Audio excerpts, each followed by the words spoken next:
여러분 안녕하세요. AWCA 라이브 유튜브 스튜디오에 이은정 박사님을 모셨습니다. 이은정 박사님과는 지난해에 저희가 김치 프로젝트로 이미 한번 초대한 바 있는데요. 새해 들어서 다시 모셨습니다. 안녕하세요. 예, 안녕하세요. 이은정입니다. 네, 저희가 지난해에 김치 프로젝트와 관련해서 박사님하고 얘기를 했었는데요. 자, 새해 들어서 김치 프로젝트에 대해서 다시 한번 말씀해 주시면 좋을 것 같아요.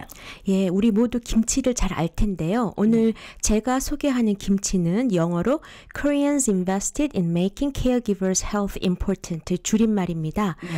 현재 UC 샌프란시스코랑 저희 에이션 아메리칸 자원정보 네트워크 그리고 캘리포니아의 소망 소사이어티가 함께 진행하는 프로젝트인데요. Patient Centered Outcome Research Institute라고 하는 비영리 기관으로부터 지원을 받아서 현재 진행하고 있는 프로젝트입니다.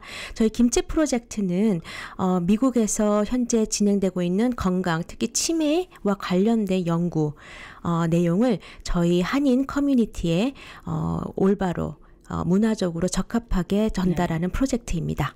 자, 그러면은 오늘 저희가 함께 대화를 나누게 될 주제는 무엇인가요? 예, 오늘 제가 가지고 온 주제는 Well Dying 사전 의료 계획으로 준비하기입니다. 네, Well Dying이라고 하면은 사실은 아름다운 끝맺음 같은데 사전 의료 계획이라고 좀 말씀하셨잖아요. 네. 사전 의료 계획은 무엇인가요? 예, 사전 의료 계획은 개인이 미래에 발생할 수 있는 의료 상황에 대해서 자신의 가치와 일치하고 만족감을 줄 수 있는 의료 서비스를 결정하는 과정인데요.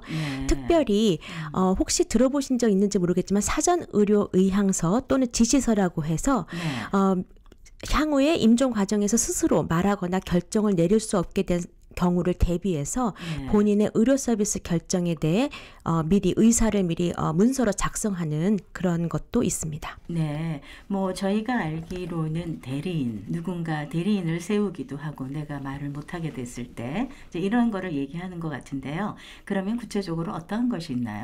예, 저희 김치 프로젝트에서 현재 커뮤니티에 계시는 분들과 같이 이야기하는 거는요. 총 5가지로 저희가 나눌 수 있어요.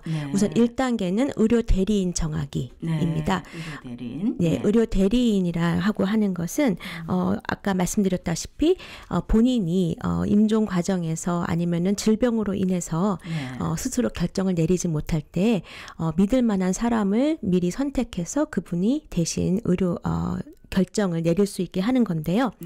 혹시 들어보신 적 있는지 모르겠지만 일반인들 중에 총 4명 중에 3명은 사실은 미리 의료 대리인을 정하지 않아서 임종 과정에서 많은 힘든 과정을 겪고 있다고 하거든요.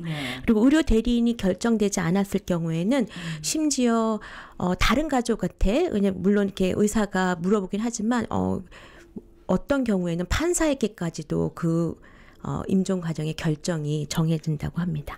그렇죠. 저희가 준비를 못 해놓을 때가 많기 때문에 갑자기 찾아오는 이 질환이잖아요. 네. 그래서 이제 이 의료 대리인을 반드시 정해야 된다는 거. 네. 그다음에 2번째는 뭐가 있을까요? 그 가기 전에 한 가지 말씀드릴 건 의료 대리인은 18세 이상이어야 되고요. 그다음에 내가 믿을 수 있는 사람이어야 됩니다. 그러니까 많은 분들이 자녀나 배우자를 선택하시더라고요.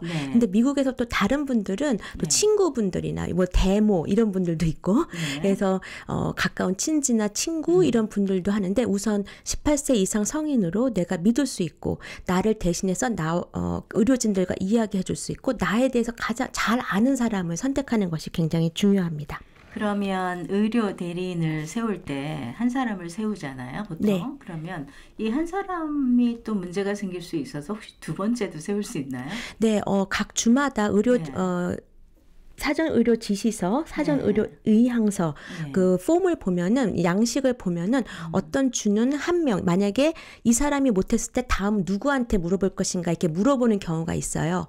예, 그래서 그렇게 어렵진 않습니다. 정보는 그 내가 세우고자 하는 의료 대리인의 이름과 그 다음에 전화번호, 주소 요 정도만 있으면 사실 됩니다. 네, 자 그러면 의료 대리인은 그렇고 그 다음에 2번째는 또 뭘? 예, 다음으로 의료 대리인이 정해졌으면 나의 삶에서 나의 가치의 중요함을 결정하는 거예요.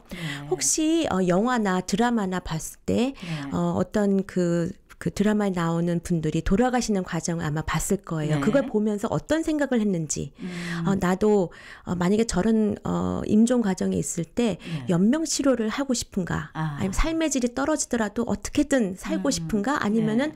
나의 삶의 질이 떨어지고 그리고 또 내가 의식이 없으면 나는 연명치료 안 해야겠다. 혹시 이런 생각을 해보신 적 있는지 모르겠습니다. 네. 그래서 의료 대리인이 결정됐으면 우선 본인이 네. 나는 나의 삶에서 난 어떻게 살고 싶은가 어떻게 나의 삶을 마감하고 싶은가에 대해서 네. 생각해 보는 것이 굉장히 중요합니다. 그러면 이 두 번째는 내가 연명치료를 받겠다 안 받겠다 이런 거를 미리 결정을 해놔야 된다는 말씀이신가요? 네, 그리고 또 유동성 있게 할 수 있거든요. 그래서 네. 어느 정도 생각해 보시는 게 좋을 것 같습니다. 네. 자, 그러면 여기까지 생각을 했을 때 우리가 의료 대리인도 정했는데 이 대리인한테 줄 수 있는 권한은 뭐 어디까지 허용이 되는 거예요? 예, 굉장히 중요한 질문을 해주셨는데요. 바로 다음 단계가 자 이제 의료 대리인 정했고 그 다음에 나의 삶에서 가치 내가 중요하게 생각하는 가치가 무엇인가가 결정이 되었으면 네. 그 다음으로 정해야 될 것이 내가 정한 의료 대리인에게 얼마만큼의 권한을 부여할 것인가입니다. 네. 나는 전적으로 내 의료 대리인이 나를 위해 결정해 주기를 원한다. 네. 아니면은 아니다. 나는 의료 대리인이 내가 결정한 것을 그냥 그대로 따라주기를 원한다. 네. 아니면 그 사이에서 만약에 오늘 개발되지 않은 치료법이 내일 모레 개발될 수도 있는 거고요. 그렇죠. 오늘 네. 치료될 수 없던 병이 또 다음 몇 년 뒤에는 또 생길 수 있기 때문에 우리가 네. 모르는 거거든요. 그래서 그 사이에서 부분적으로 권한을 부여할 것인지 이런 것도 결정을 해놓은 게 좋습니다. 네. 그러면 권한이라는 거는 거기까지 있는 건가요? 아니면 더 줄 수 있나요? 그거는 내가 의료 대리인에게 의료 대리인을 얼마나 신뢰하는지 그리고 네. 다시 말씀드리면 내 삶에서 나의 가치 나는 나의 결정이 굉장히 중요하다 또는 네. 아니다 나는 나를 잘 믿을 수 없기 때문에 내 의료 대리인에게 절대적으로 권한을 주겠다 아니면 유동적으로 하기를 원한다 이런 거를 결정하는 것이 좋겠죠.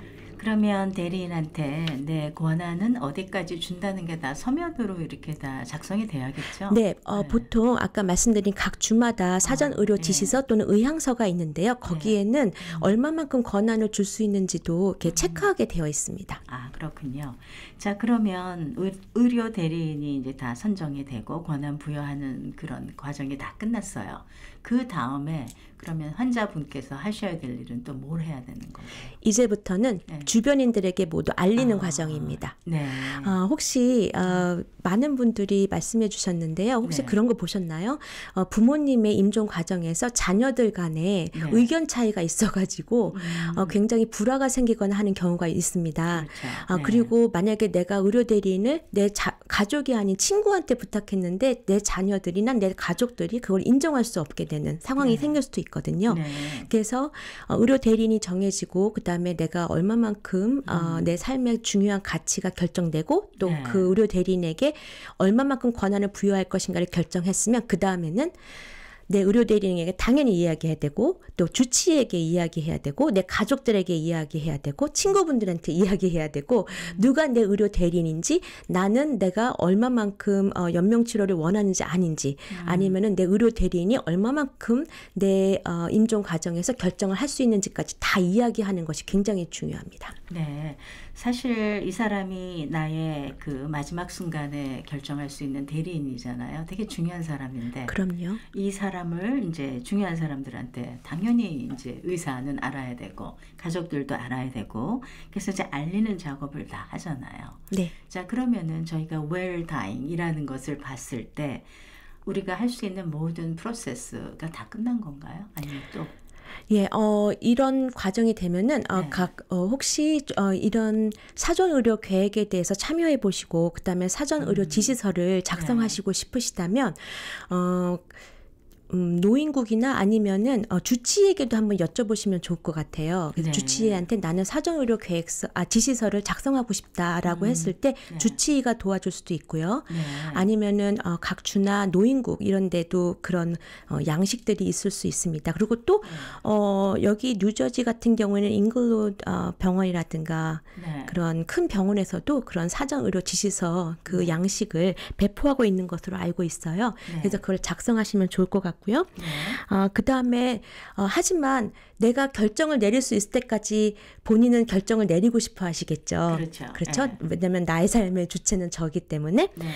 그래서 앞으로는 병원에 가시거나 아니면 어떤 질병이 생기거나 어떤 치료를 받으실 때 의료진들에게 꼭 내가 이 치료를 받았을 때 어떤 어떤 변화가 있을 것인지, 예를 들어 내가 만약에 무릎 수술을 했다 그러면은 어떤 게 가장 안 좋은 상황이 있을지 아니면 좋은 상황이 있을지 무엇을 기대해야 될지 예를 들어가지고 뭐 3개월을 못 걷게 될지 6개월을 못 걷게 될지 이런 거 있잖아요.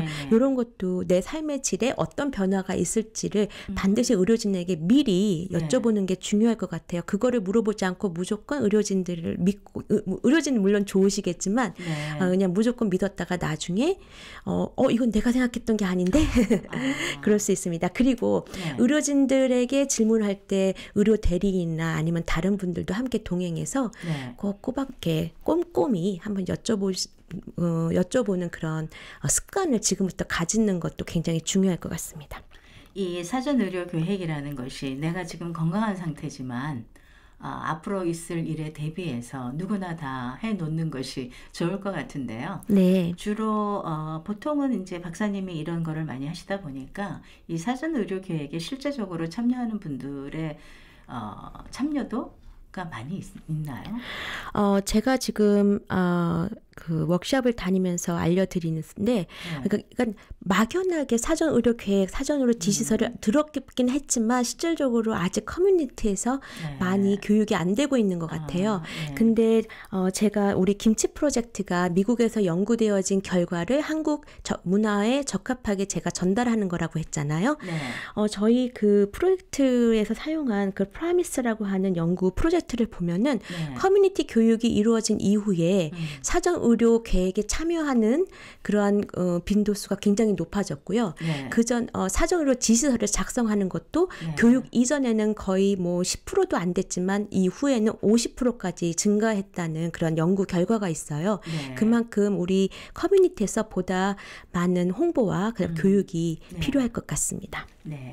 자, 저희가 오늘은 이은정 박사님을 모시고 김치 프로젝트와 함께 Well Dying 사전 의료 계획에 대해서 알아봤는데요. 끝으로 저희가 이제 이런 것을 다 준비하면 내가 마지막을 준비하면서 삶의 질에 정말 어떤 변화가 생기는 게 확실할까요?